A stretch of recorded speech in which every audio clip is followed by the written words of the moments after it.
Hello, I'm delighted to be here today with Dana, but it's probably best that she tells me exactly where we are and who she is. Thank you, Mike. My name's Dana. I'm a vicar here in the North Cotswolds, a place called Blockley, which is a very beautiful place to live. I've been vicar here for 7 years, and my full title is Rev Canon Dana Delap. There aren't any more of me, there is only one, and I'm canon of a cathedral in Ghana in West Africa. So that's the whole of my life is Blockley and Ghana. Thank you, thanks very much. I should say that we're in a church, it's the Church of England. I'm again delighted to be here. I'm not a member of the Church of England, but I have met some fantastic people, including Dana, through a mutual interest in mental health. And given partly the time of year that we're heading towards, but also because it's an important topic, I wanted to explore loneliness and the impact of loneliness. We know that people who are lonely and are suffering from loneliness can experience mental and physical ills. Loneliness has been associated with, for example, cardiovascular disease, diabetes, obesity, dementia, depression, alcoholism, and some people have said it is the equivalent of smoking 15 cigarettes a day. It can be really bad for us, and as often as not is really bad for us. And that got me thinking about the community spirit that I've picked up from the people that I've met, this fantastic group of people. The community spirit in the Church of England, and I wondered what the church has to offer people, allowing them to become connected, that maybe it's not that obvious. Maybe we need to explore that and find out more about what is there in terms of the church. Hence, I'm going to ask the expert. So what has the Church of England got to offer in terms of allowing people to engage in combating loneliness, Dana? It's really important to me that we acknowledge that loneliness is not something that's necessarily linked with living alone. It's not necessarily something that is for the elderly, children, young adults, older adults can all themselves feel incredible loneliness and a depth of aloneness that is really a heavy burden to carry. A lot of loneliness, it seems to me, linked as it is to all of those things that you mentioned in terms of our physical health as well as our mental health.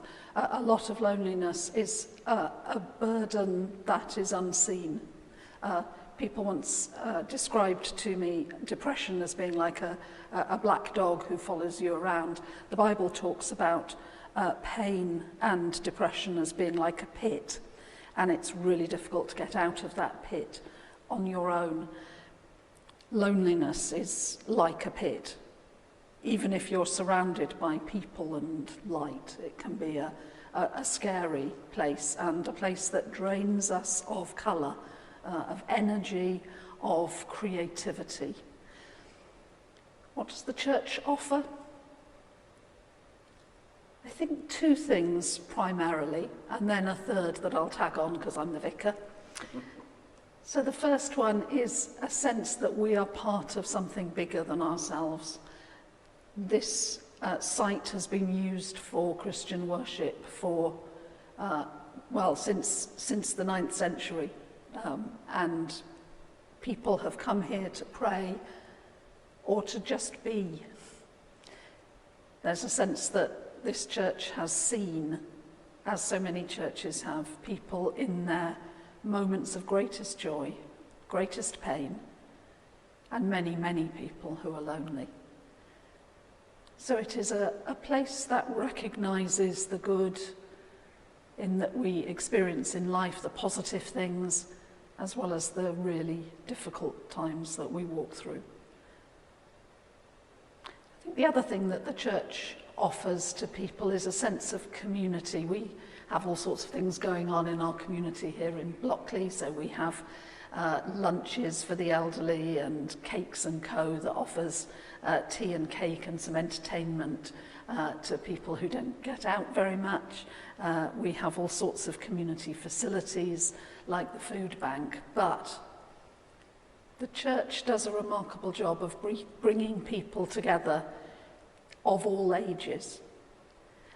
And I think sometimes within a group of people who have something in common, something shared, it's more difficult to open up about what's going on in your heart. Whereas in church, we've got children and young people and young adults and adults in the prime of their life and people as they're aging. And somehow there's a sense that we're family. We have people who come to this church from all sorts of different Christian backgrounds, and some of them come who have no Christian background, and even a few who have no faith. But they say that they come because of that sense of belonging to a community, of being part of something bigger. So that's, I think, a very special thing that many churches can offer, that sense of belonging to a family. And I guess the third thing is about faith. The opposite of faith is not certainty. Certainty is a very dangerous concept, and truth, as we talk about it in our society, is very individualistic. For a Christian, the truth we hold is an ancient truth, and one that's not, in my mind and my faith, one that is not solid.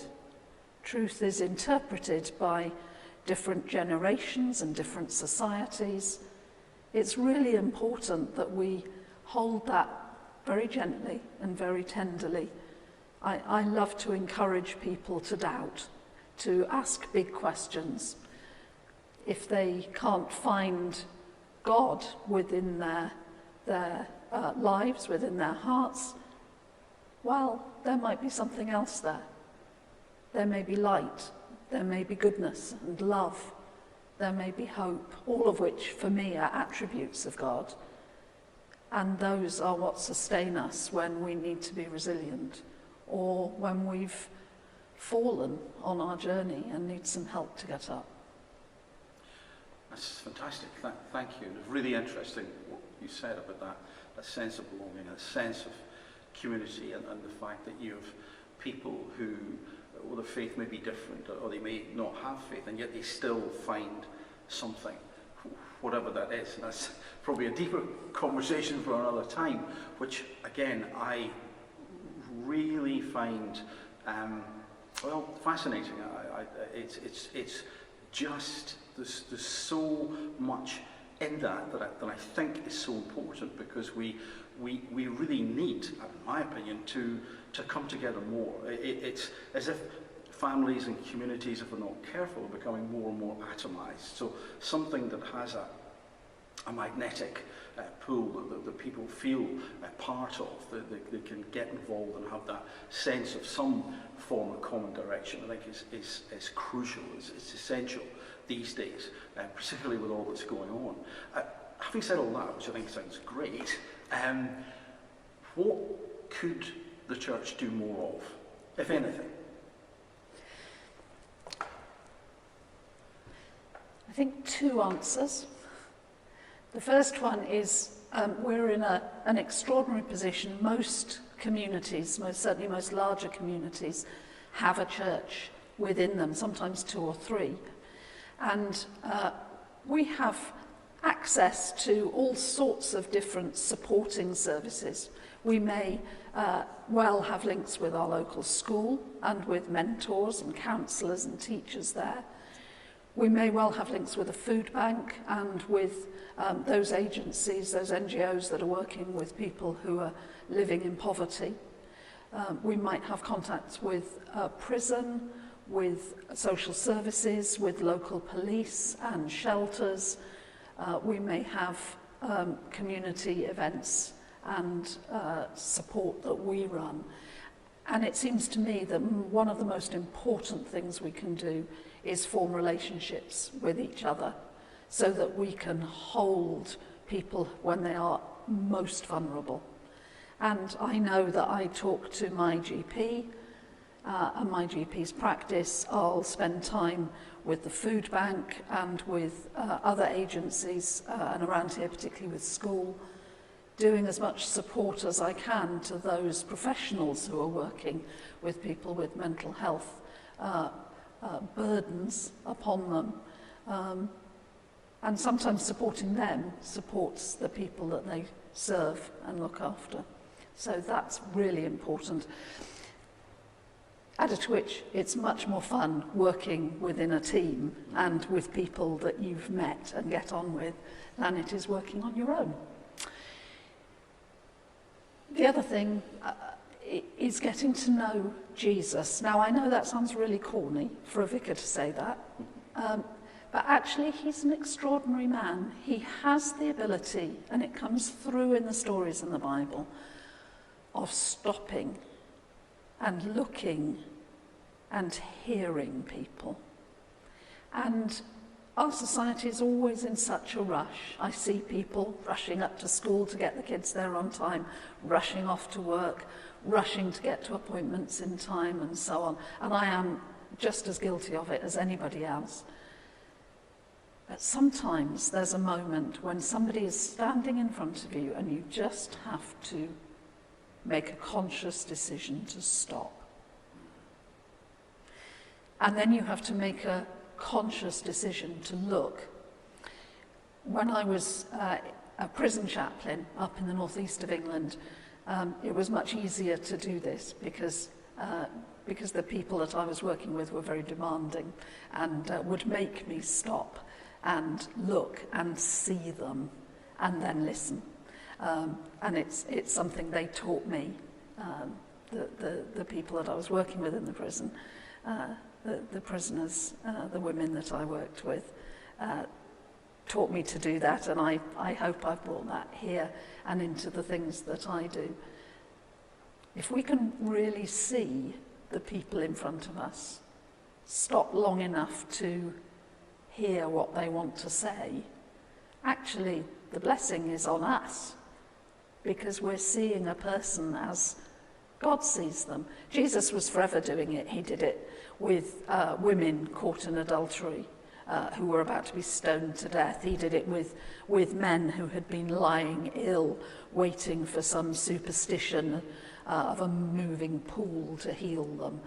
There are loads of stories of Jesus just stop, look, listen. Now I sound like I'm a member of the Tufty Club, for those who are old enough to remember how you're supposed to safely cross the road. But this is how best to interact with people, because you see them for what they are. And when you share and you hear properly what people have got to say, then the blessing on them is to know that they're not alone. But the blessing for me is to see somebody who is made in God's image, who is fearfully and wonderfully made, as the Bible says. Thank you. So stop, look, listen, and be with that person. I mean, I think that's such a transcendent advice. And so for people who are lonely and out there, who maybe think, well, you know, it's going to be one thing if I go to that church or join that group. There are probably at least several people are perhaps misguided in that, in the sense that they are likely to have gain that sense of belonging, that sense of a common direction, and the benefits of, from a mental health perspective, not only of therefore tackling that loneliness, but also of having people to be fully present with them, I think can only do a huge amount of good. So that's such an important message, and I think at any time of the year, but we know as we head into deeper winter that it's really important for people to understand that help is there. People are around. There is a community that they can, that's ready-made, that they can engage with. It's a few days before Christmas, and our crib behind me is waiting for Mary and Joseph and shepherds and magi and the Christ child to all appear at our crib service. But I left it empty for this afternoon because that sense of waiting, that sense of emptiness, is something that so many people feel, especially at Christmas. And I would love to think that you would find a warm welcome and a decent cup of coffee at a church.